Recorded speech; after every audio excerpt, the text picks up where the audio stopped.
Hey everyone, geophysicist Stefan Burns here. Hello, Earthlings. We have just had two powerful earthquakes on this globe in just the past 12 hours. A magnitude 6.5 earthquake, which already is quite strong, and that was here near the Nicobar Islands, also really close to the site of the magnitude 9 earthquake in 2004, the Sumatra earthquake that caused that devastating tsunami back then, the second most powerful earthquake in the 21st century. So this is the epicenter right here of this 6.5.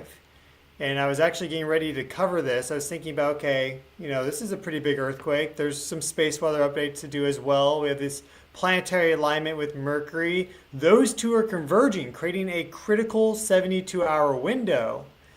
But I just could tell that my body needed some rest, so I went to take a short nap. And well, when I woke up, all of a sudden we had this 6.9 magnitude earthquake here near the Mercury Islands, and this is right near the location of a 6.2 just a few days prior. So we've had two big earthquakes today, really highlighting that this global burst of seismic activity is still very much active. This one is one of the most active days yet in this most recent burst of seismic activity globally, and we have this critical 72-hour, maybe even 96-hour window ahead of us as we have a coronal hole high-speed stream connect to the Earth, while we also have Mercury go Cazimi with an inferior conjunction. And so here we see our sun in 211 angstroms, which allows us to see these coronal holes. This one looks a little creepy in my opinion.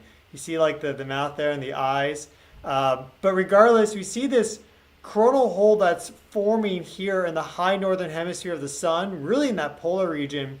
And then we also see how perhaps it's even starting to form down here on the other side, far southern hemisphere, though it's very, very faint. Coronal hole is a region in the outermost atmosphere of the sun known as the corona, and it's where the corona basically disappears and goes very low density. The plasma temperature goes down, the overall density decreases dramatically, and that's because it has this magnetic field that extends out into space, whereas a sunspot has a magnetic field that in general kind of loops back in on itself. These coronal holes are defined by magnetic field lines that just stream out into outer space. And so they have an ability to connect really directly with the Earth because we're only at 1 astronomical unit. That's very close. Now Venus and Mercury are closer, which means that if we get in alignment with one or both of those planets, either on the other side or on the Earth-facing side, that can change the dynamics quite significantly of the larger electric circuits of the inner solar system, and that can feed back to the sun and influence things like solar activity. We've seen that before, especially with superior conjunctions with Mercury. So that's Mercury on the other side of the sun, forming that alignment with the Earth. But we also saw dynamics like this last time Mercury had an inferior conjunction with the sun. That was at the end of March, the third part of March. And Venus is also there at the same time performing an inferior conjunction. And well, we had that magnitude 7.7 earthquake hit Burma and Thailand. So we have these conditions right now active as well. We've already had a notable increase in global seismic activity as a result of 4 high-speed stream impacts from these sort of coronal holes. The density dropped anomalously low. I think that is the main thing that seems to be connected to enhancing earthquake activity. That's kind of what we sleuth out here on the channel. And now we have this new coronal hole that's forming. We have the section there. It looks like that's slowly reducing in density and temperature as well. But we had this trans-equatorial portion there. And so this coronal hole is not yet at its final form. It certainly is still undergoing changes. It could close up. But if it continues to grow like it has been over the past few days, then this could be a very significant space weather player, not only with this rotation, but with the next rotation, if it makes it there. Because we do see this portion right there, right in that ecliptic plane zone. So it's perfectly trans-equatorial, meaning that the high-speed stream from this will interact with the Earth. And the fact that there's all this up here, a little bit down there, right? That is all just going to contribute to the overall effect and make it a bit more potent. So there's a lot of factors. It's typically when we see a convergence of factors like the planetary alignments, the space weather, and the earthquakes that we have, something really big kind of unfold. So let us look really quick at our planetary resonances. I'm going to come back to this, but I just want to make a couple notes here. So first off, you'll see here, we have Mars, we have the moon, and we have Earth right there. If I go this angle, you can also see it. See how there's an alignment right now between Earth, moon, and Mars? That alignment went exact at the exact same time that we had that magnitude 6.5 earthquake at the Nicobar Islands. So to the minute, when the moon slid into that conjunction with Mars, that perfect 0-degree alignment, right then is when we had the magnitude 6.5 Nicobar Islands. So it's not like that happens every single time. It could just be coincidence, but we have been tracking planetary alignments as it relates to not only space weather, but earthquakes, and there definitely is a connection between them. So that is just a little clue for what the preview of Mercury Cazimi could be. Because here, if we look now, again, this is set for today, but we're going to zoom forward. Here we have Mercury, there's the sun, right, there's the Earth. Oh, look at that. Like Mercury is about to go conjunct the sun from that inner orbital position. So that's an inferior conjunction. We call both the inferior conjunction or the superior conjunction a Cazimi. That's just a general term. But we see here on the 31st of July is when that goes exact. And that is when we have this coronal hole high-speed stream impact around that time window of July 30th to the 31st and maybe even into August 1st. And there's also some very powerful planetary resonances in the background of even that. So if we watch this video here, let's just see where it ends up. So we're not yet geoeffective. Geoeffective is really like this position right there. So definitely this section too, especially, it's a little bit further off than here. This is, the furthest west solar coordinate system of the whole group. So again, we're getting on the 28th there. We have about 2 days until that's probably geoeffective. Maybe, yeah, probably about 48 hours. So it's 28th. So on the 30th, we should expect there to be an increase in the solar wind density from the high density shock that travels at the advance of a high speed stream. And then we'll get that high speed stream and we'll have to wait and see how much the solar wind density drops and whether this does increase any global seismic activity further. If we go to our Earth Analytics portal here, we can see our global seismic activity level. And so this is that global burst of activity I've been talking about.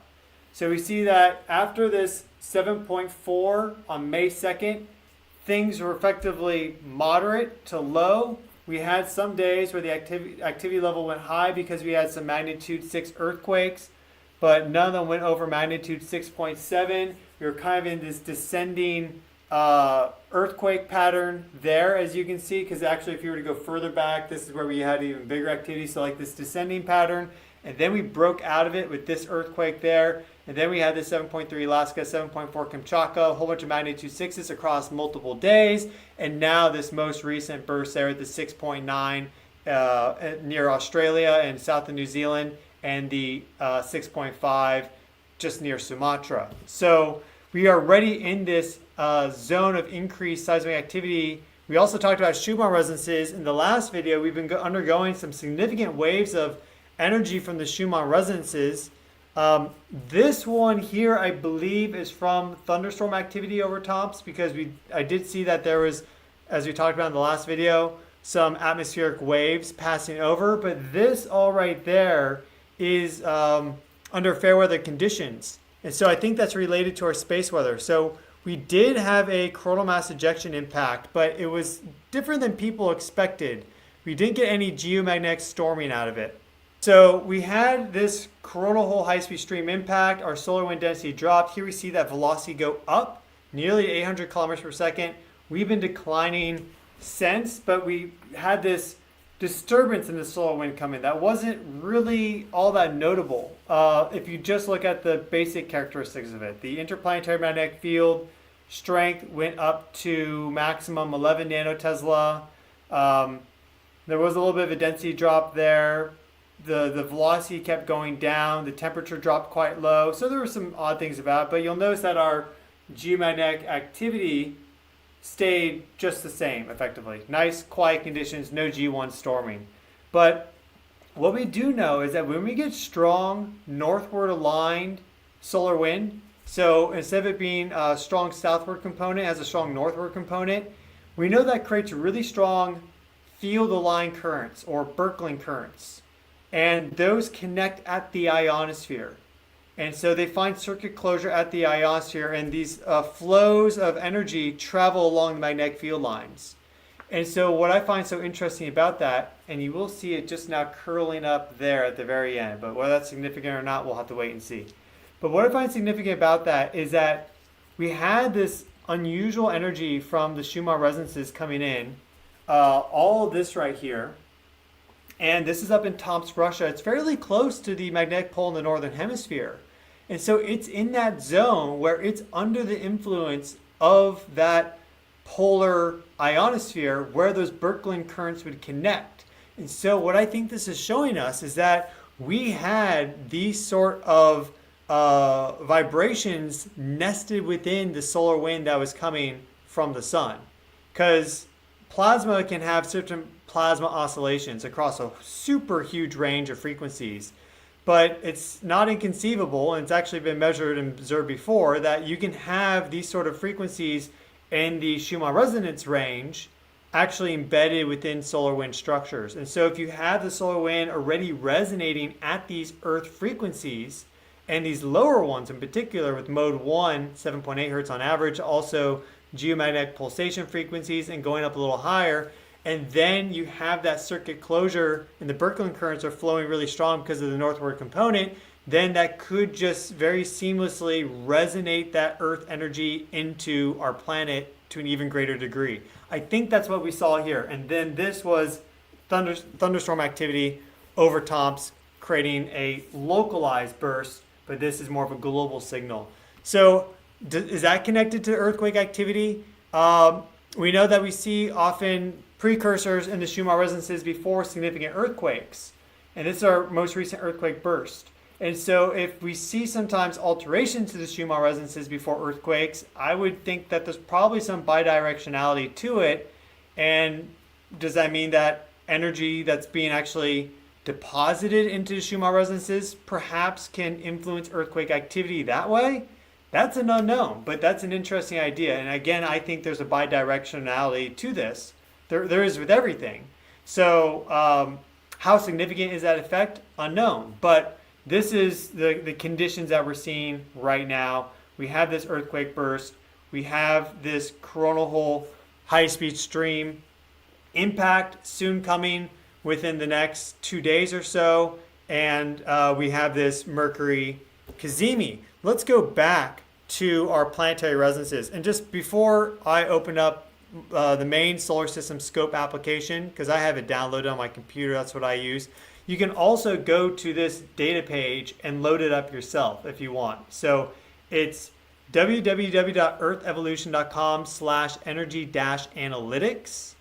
And all this information is there for you. It's also linked in the video description near the top, so you can check that out. But we will go to our planetary resonances app directly. It's a little easier to use for me in this live stream. But while we have this happening, again, we just had that alignment with the moon and Mars right with that magnitude 6.5.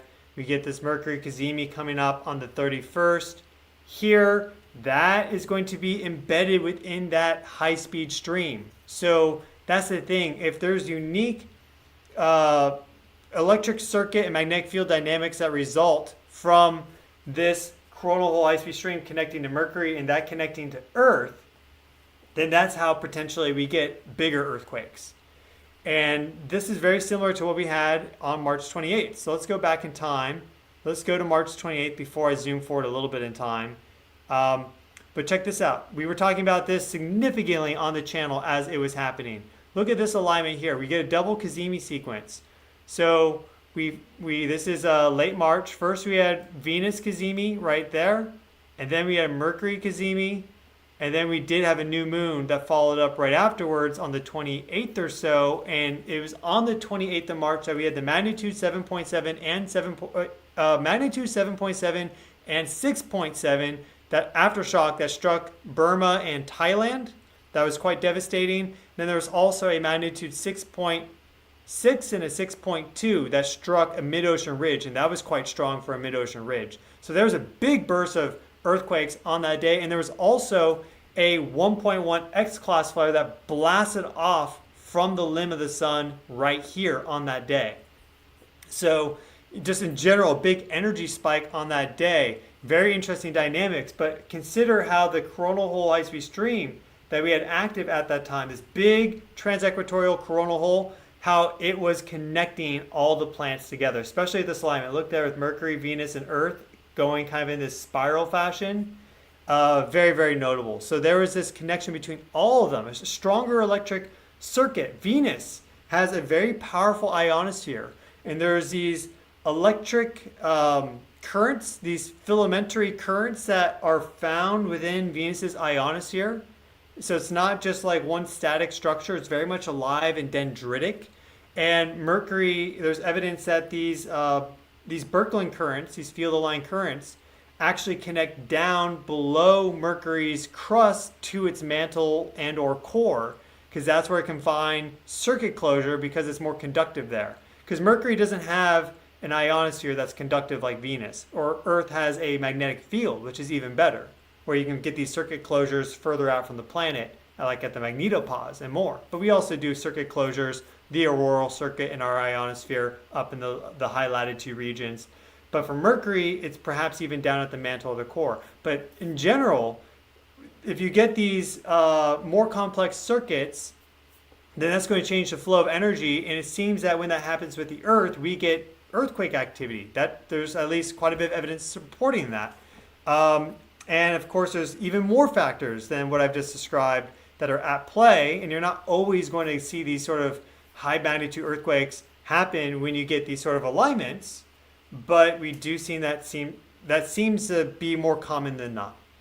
But let's zoom forward now to another interesting planetary resonance, which is coming up rapidly on August 8th and 9th. The 9th is the most specific. August 8th is the Lionsgate portal, 888. But here we have it, and this is very unique. So we have, and I've been talking about this a bit, but let's zoom out. Here we have Neptune and Saturn near conjunction. This is within about 2 degrees. We have Uranus and Pluto here within 1 degree in a 120-degree trine as it relates to Earth geocentrically. And so you can see this is a really nice alignment between all these things. And so these are all 60 degrees, Pluto and Uranus are 60 degrees in angle to both Neptune and Saturn. So they're forming this beautiful configuration on the other side of the solar system. On August 9th, we have Mars exactly in alignment with that, because here we see the Earth. This is all geocentric, not heliocentric for this one. So here we have the Earth, there's Mars. So Mars is below on the other side of the Earth, and Saturn and Neptune are up top. Uranus is the planet connected to radical disruptions and change. Pluto's connected to power and also the underground. Saturn is connected to Earth's crust, its lithosphere, structure, and boundaries and limits. Neptune, very classically, is connected to the oceans and water. So Mars, what's Mars related to? Well, Mars is related to energy. It is like a spark. It's an ignition. And so here we have Mars feeding energy into this transformational dynamic here, which if we interpret it from a potential geologic perspective, this is Mars feeding energy not only into the lithosphere, but also into the oceans. And so how does that manifest and express itself is a very good question. But the Earth is in the middle of this, and it's not the only thing that's happening. We also see this pretty close alignment here with Venus and Jupiter. The two benefics also in an alignment, and we have to go forward just a couple days for there to be that Venus-Jupiter conjunction, because Venus is getting closer and closer to Jupiter in the sky. So this time period of basically the first 15 days of August is very, very potent as it relates to the planetary resonances. And before that happens, we have this warm up with Mercury. And even before that, we're already seeing elevated earthquake activity because we had that magnitude 6.5 and 6.9 today. So things are very, very active. Let me exit out of this. And there we go. Yeah, so things are very, very active. Let's look at our 304 angstrom view of the sun really quick, because there have been some little things that have shot off. So it'll be interesting to see what happens there. And so this is looking at like plasma filaments and some of the lower temperature features of the sun. You'll notice some really incredible plasma filament and prominence action on the limbs of the sun, like down here. We also saw that one up there, of course. See this plasma filament here, this one there. But you will notice a little plasma filament blast off really quick from the center. I'm not sure exactly when. It was, I believe yesterday occurred. Right there.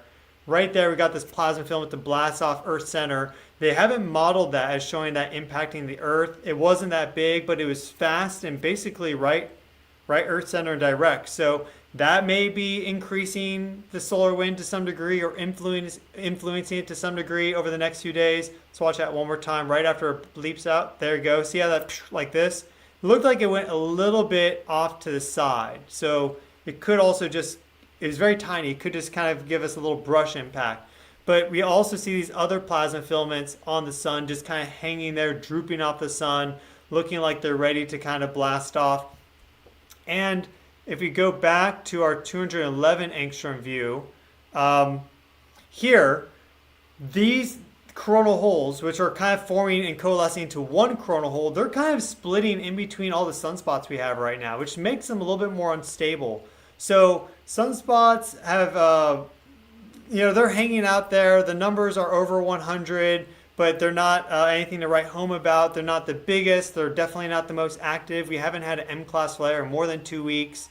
But this coronal hole cutting through these sunspots does increase slightly, I would say, at this moment in time, the potential of there being some sort of renewed flare activity from these regions. We do see this zone there crackling and bustling overall compared to kind of the other zones, which look a little bit more quiet on the 211 angstrom view. And that's right where this is connecting down to this new southern extension. But this coronal hole is quite weak if we're only seeing it this faint on 211, because a coronal hole that's strong will show up really dark on the 211 angstrom view. So here, here, there. But I think it's going to continue to strengthen. We'll see. It'll be really interesting to see how this looks in 2 days when it starts to go geoeffective, and also what that high-speed stream impact looks like. But that is active, and we can actually see our Mercury Cazimi on our coronagraph view right now at this moment in time. So let's go there. Here we have our coronagraph, our C3 coronagraph from LASCO, and we won't really see much on this as it relates to coronal mass ejections or anything like that, but you will notice Mercury slip in here at the end. So there is Mercury performing its inferior conjunction. It's not a conjunction yet, but it is on the inside orbit of the sun. So it's, again, sun, Mercury, Earth. And so when it's on the other side of the sun, it's reflecting a lot of sunlight back to us, similar to the full moon, similar dynamic. So it shows up very, very bright on the coronagraph, but here it shows up quite dim because we're seeing the dark side of Mercury. So this is coming in like this. You'll notice it is it's retrograde in its motion from our perspective here on Earth. That's why it's traveling with the stars, whereas a superior conjunction planet like Venus or Mercury will travel this way.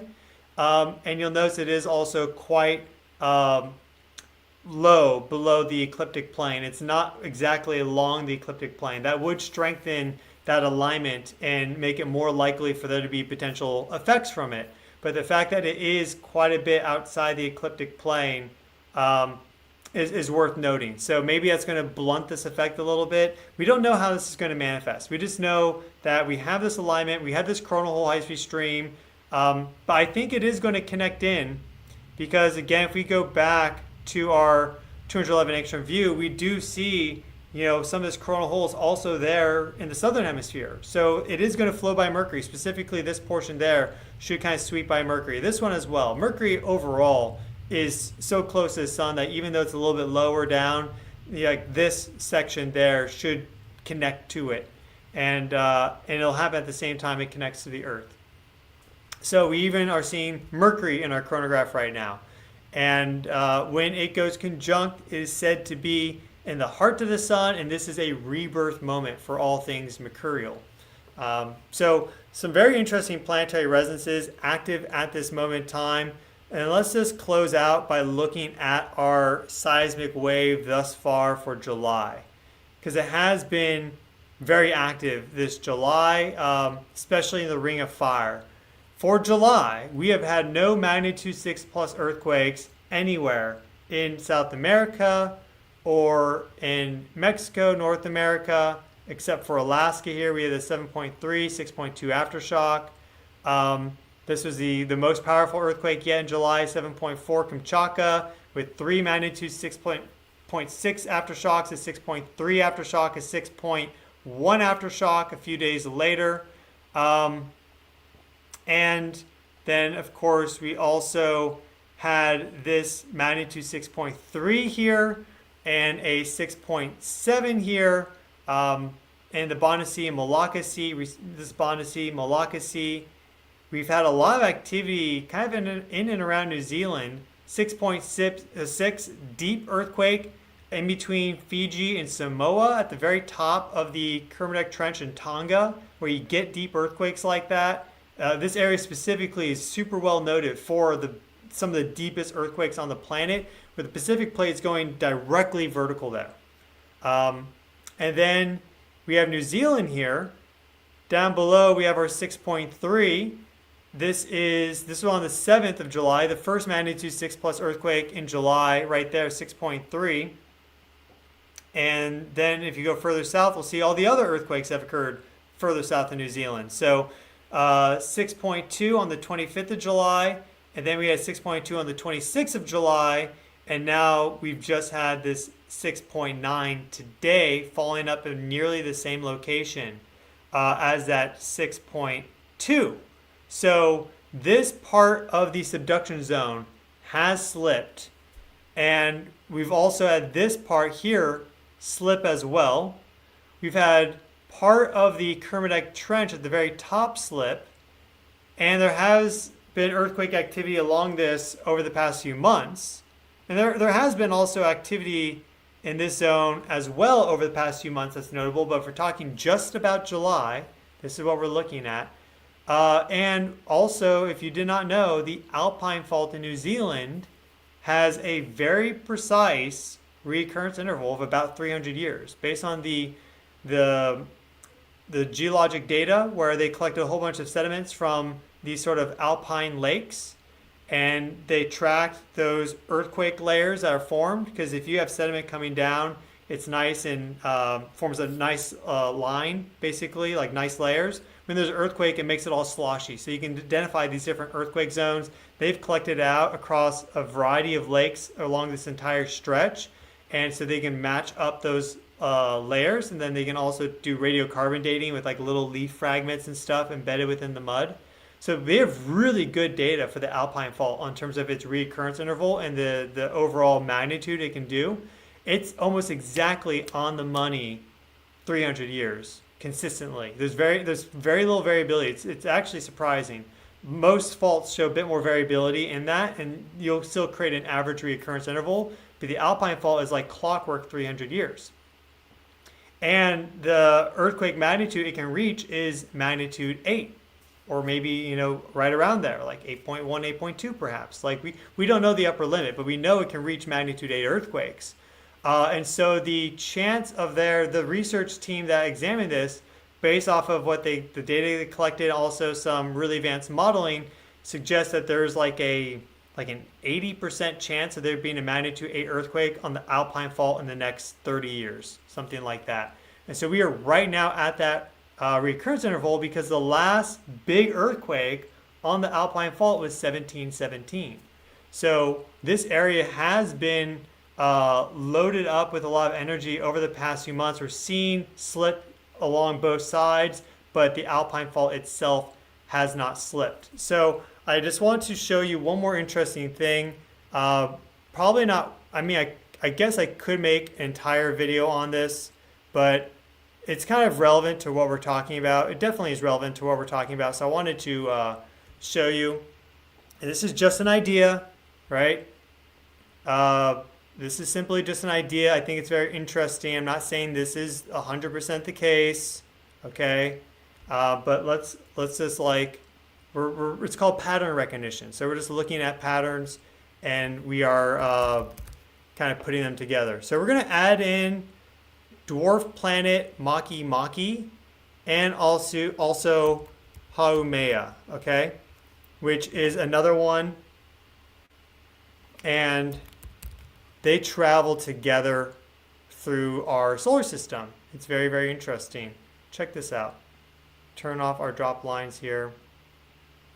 Here we have our solar system. This is provided by JPL. I'll link this in the video description once the live stream is done.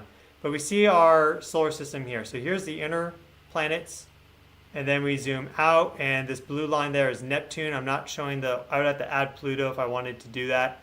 And we see that Haumea and Makemake have these highly inclined orbits relative to the ecliptic plane.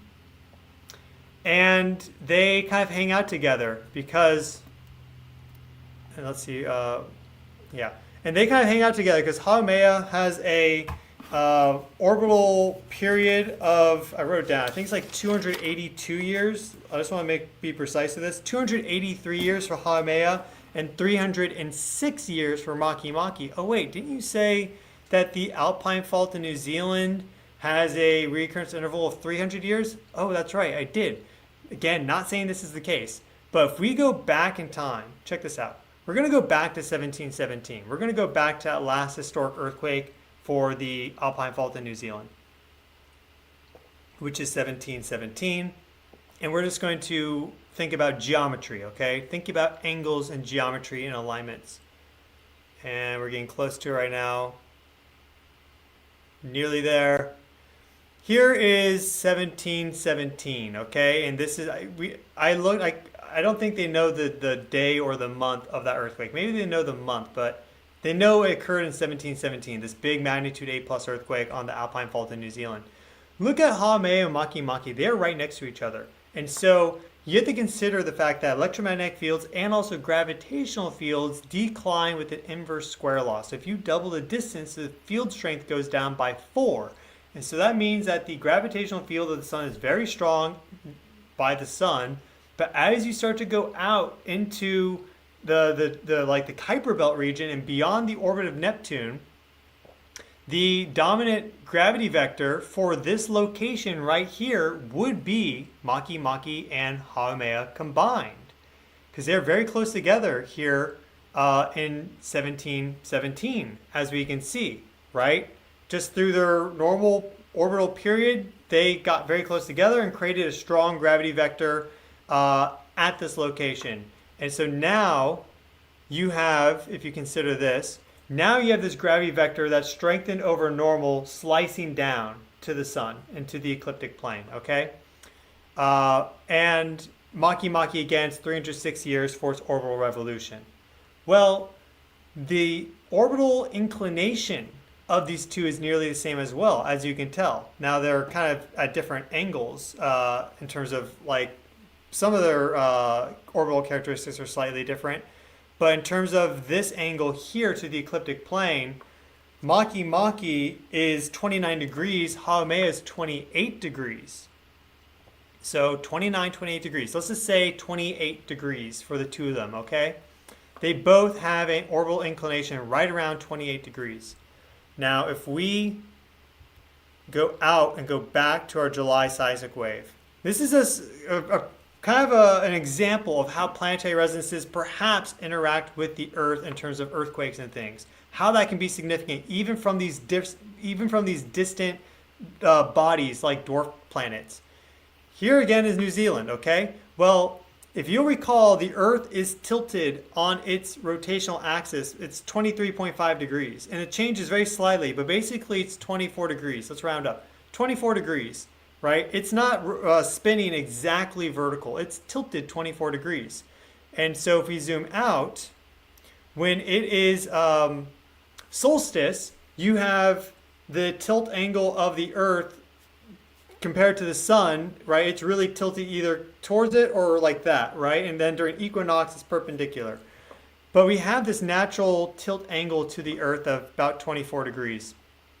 Here, if we go to New Zealand, this section of the Alpine fault is vertical. It's going straight down, absolutely straight down. And so if back in 1717, during the winter, like winter solstice, or that'd be December, right around that time, either 2016 or even going through 2017, you're going to have the southern hemisphere of the Earth tilted like this, right? And it's going to be tilted more towards the sun. And now this vertical fault is going to be inclined 23 to 24 degrees relative to the ecliptic plane. Then you have Haumea and Makemake basically exactly also along that plane because they're at 28 degrees on average with their orbital inclination. So you get a very precise alignment with the gravitational plane going from Makemake and Haumea down through this specific fault. And maybe this is actually inclined 5 degrees or something. That can make up the difference. Like, we know it's close to vertical, so it's right in that zone. And we saw with 1717 a big rupture here as Haumea and Makemake are really close together and exactly at the apex of their orbits. So I think that's highly compelling. And we see that and beyond that, the recurrence interval for the Alpine fault is 300 years approximately, which is the same as the orbital revolution Makemake at Haumea at 283, right? You get that average. It's right around that recurrence interval. So not saying that these two dwarf planets are controlling all the earthquakes on the Alpine fault in New Zealand. Not saying that they are like causing it, but it's a potential that's definitely interesting and worth exploring because the main way to kind of make these connections is to look at the frequency of something and also the geometry. So they have the same geometry, they have the same yearly frequency, that period length of 300 years, they all line up.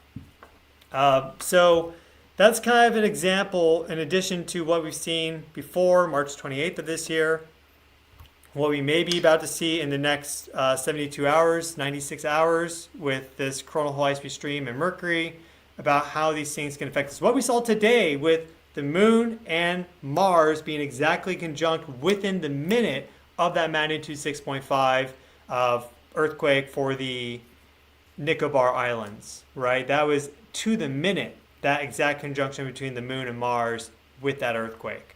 But if we go forward to today, we will see that though Makemake and Haumea are in not exactly the same position, it is similar. It is very, very similar. They're pretty close together and they are near the top of their orbit. So let's go to 2025 and the Alpine fault. It's been more than 300 years now since this last rupture. So that was 1717. It's again 2025. So it's been more than 300 years. So here we see them right there. And so they are not as close together as they were in 1717, but they are still pretty close together. And actually they're forming they're right on the plane together at this moment in time. See how they're basically right along the same plane? So there are very similar conditions now with these dwarf planets as there was back with the last magnitude 8 rupture of the Alpine fault in New Zealand And we are seeing a lot of earthquake activity around New Zealand. We haven't had a big rupture on this, and it's overdue at its reoccurrence interval. So we'll just have to wait and see what this Mercury inferior conjunction does, as well combined with that coronal hole high-speed stream impact that we have coming up. We'll have to wait and see if we get any sort of big solar flares and more. But that is what's happening right now. And then we saw these interesting increases in the Schumann resonances, which I think were due to the strengthened field-aligned currents from the northward polarity solar wind. So we talked about a lot in today's video. I think there's been some super thanks that have come in. So let me just go through these. Hey, Amy, thank you for the super thanks. Really appreciate it. And Jennifer also, she bought 3 of the Boom Shakalaka shirts. And yeah, would earthing shoes help with car sickness? Earthing shoes would help with car sickness if you get out at the rest stop. If you are, let's say, barefoot in the car has to be connected conductively to the ground for you to be grounded. So it's really about, it's not like the earthing shoes keep you grounded because they themselves are grounded, but they are just conductive. So anything that is grounded, like the earth, you can then connect to them really easily. So if you're driving around, let's say at like an 8 or 10 hour car ride, and you're wearing rubber-soled shoes and you stop at 3 different rest stops and you get out and to recharge, that's in general going to be helpful for you. But if you have the earthing shoes on, or better yet, you're comfortable enough to take them off and go barefoot, though you have to be mindful of pets and them doing their business outside on the lawn at the rest stop, that will connect you even stronger because the rubber-soled shoes will completely block the contact. So they would help with car sickness so long as you're getting out and connecting to the earth. And that's the same with wearing them in the house too. Anna, thank you for the super thanks. And then Divas, thank you for the super thanks. Got the herb coffee, can't wait to try it. Love learning about the herbs and more. Yeah, I have 2 websites. I have www.earthevolution.com/store to pick up some of the herbal teas and coffees. This is what she's talking about, and this is single origin, organic, shade grown, Peruvian, 50% of it. Amazing coffee from Peru, but it's also roasted chicory root, roasted dandelion root, and lion's mane mushroom. So it's an excellent nootropic with 50% less caffeine than normal coffee. So you're not going to get too buzzed out. You're not going to crank on those adenosine receptors too much. A lot of people are doing that, and that's why they're getting headaches because they're drinking too much coffee, and then they cool off, and then all of a sudden you get this big blaring headache. That's a common issue with coffee, but herb coffee does not suffer from that problem because it's 50% coffee, but it still tastes amazing, and it has a lot of these neuroplasticity effects because of the lion's mane.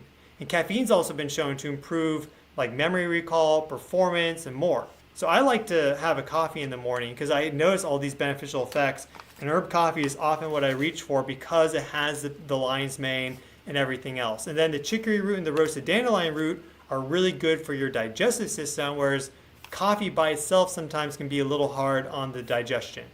But you add in the nice natural roasted dandelion chicory, which are cousins in herbalism, right? They're closely related together.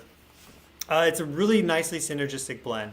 So this is available on earthevolution.com/store. There are other herbal tea blends as well, like Vitality. This is really good for hormone support, especially if you're like menopausal, postmenopausal. But it's also a good libido enhancer, just FYI, aphrodisiac. Spirituality also has some of these libido and aphrodisiac effects, but it's primarily to help you rest and relax, to sleep better, and it is a dream tea first and foremost.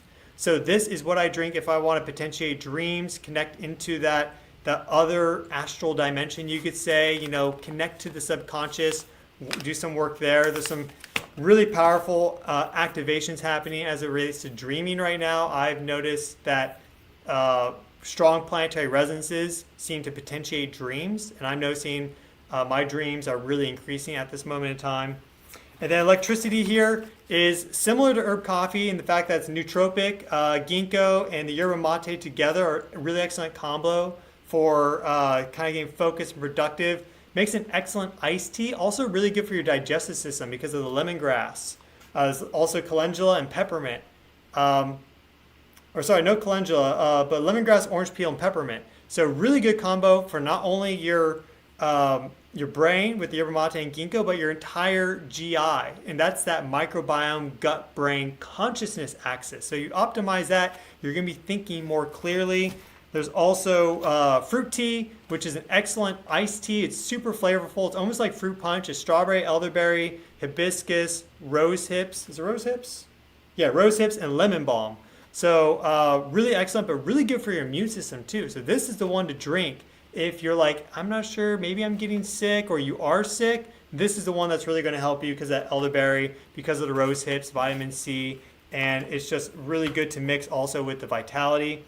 And then Tranquility here is an excellent all organic herbal tea blend. All of them are. We make and mix them ourselves. This is not something I just buy and resell. Like this is formulated by me, and my father and I work to make this and provide this all to you. This is dandelion root, chamomile, calendula, lemongrass, and lavender flower. So the combination of those 5 is amazing. This is like your all-purpose general tea blend. So this is the best stuff that you can buy. That's why it's a little pricey compared to what you get in the store, but it's actually the best deal per weight as well. Because if you get like a box of chamomile tea in the tea bags at the store, they're just giving you the powder from the chamomile at the bottom. It's not organic. It probably has a lot of mold and other things and fungi in there as well. They do these sort of like myco testings for these products, and they come back terrible every single time. And the price per weight that you're buying is actually astronomical, where you're getting 4 ounces of high quality, all organic, the best biodynamic stuff with these tea blends. And with the herb coffee, it is 8 ounces. So it is a little pricey compared to like your Folgers or your instant coffee, but it's the absolute best out there. If you don't treat yourself to the best, then you can't expect the best in my mind. So yeah, that's all available at www.earthevolution.com/store. And the grounding shoes are available at wildfreeorganic.com/store. Don, thank you for the big super thanks. That's really appreciated. That's not 99 cents. That's $99 for those of you who are watching. That's incredible. So thank you so much for your generosity. It is very much appreciated. I'll keep doing what I'm doing to be on top of it, to be your guys' Earth Doctor. And thank you, Acid Burn, for the $1 super thanks. And Kamau is saying that they're walking the dogs. There's significant activity in the sky. Can you talk about satellites? It was moving erratically. Yeah, I went stargazing about 2 weeks ago, I would say, and saw some odd UFOs. They were much brighter than a Starlink satellite, and it was like orange rather than just white in color. And at the very end, there seemed to be a slight movement to it. So there's some weird things happening in the sky right now, and there's weird things been happening in the sky actually for decades, right? More than decades, hundreds of years. A new study just came out. I'll probably make a video on this, but re-examining some all sky surveys that were done back in the 50s, and they found tons of anomalous objects in the sky lining up perfectly with the big UFO flaps in 1952 and also 1954 over DC, and then just in general in 1954. I don't know the specifics that well, but they also did a test of, okay, are we seeing these sort of objects on the shadow side of the Earth? And they didn't. So what that tells you is that these were reflections of sunlight off of something. And they saw hundreds of these things when they re-examined these plates. This study just came out.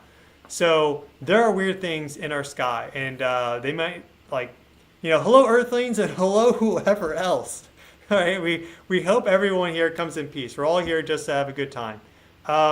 Liquid Mystic, thank you for the super thanks. Boom Shakalaka. And Caroline, thank you for the super thanks. And yeah, wishing all of you well in New Zealand, anywhere that's been active seismically over the past few days. Elizabeth, thank you as well. There is a lot that's happening right now. And I would just like to close out by just noting that there has been a lot of collective frustration and angst, and even anger and rage that's active at this moment in time. I mean, there always is, but there's definitely more right now, it seems. And, on this channel, I'm just reporting on what's happening with the Earth, with the space weather. I sometimes do guided meditations to help people connect to these energies, to just help them relax and heal and everything. I'm my own person. I'm just a person like anyone else. I'm entitled to my own opinions like that. So please just take care of yourselves, rest and relax. Really, enter into a more meditative state, I would recommend right now than you perhaps otherwise normally do, because these energies are very strong. You want to be thinking consciously, not just reactionary. And I'd also just like to apologize to anyone if I've upset you with my videos. At the end of the day, I don't really need to apologize for being just who I am. And I've never done anything malevolently on this channel. But if in any way, at any point, I upset you, I apologize for that. I'm just here to help people understand what's happening with the Earth, with the sun, the stars, and more. And in general, it's easy to get triggered by things nowadays, and sometimes you don't know what it is that's going to trigger you. So if you're not vibing with it, I would just recommend you don't watch the videos, right? You don't need to keep engaging with something if you don't like it, but nothing was ever done intentionally to ever upset anyone.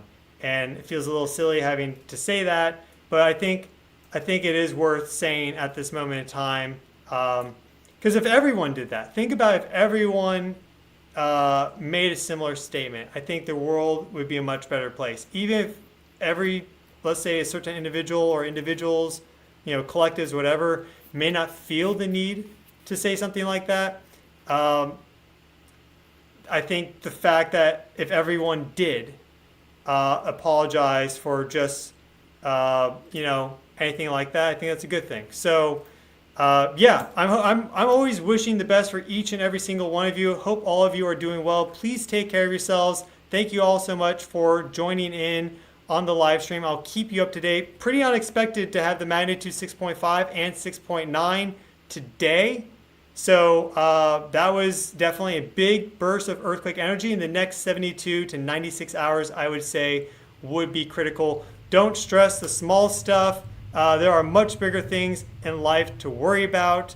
That would be my closing message to all of you. Just take it easy, relax, live each day, enjoy it, and really go inward and meditate. That is where all the answers lie. The universe is inside you. Wishing all of you well. See you all in the next one.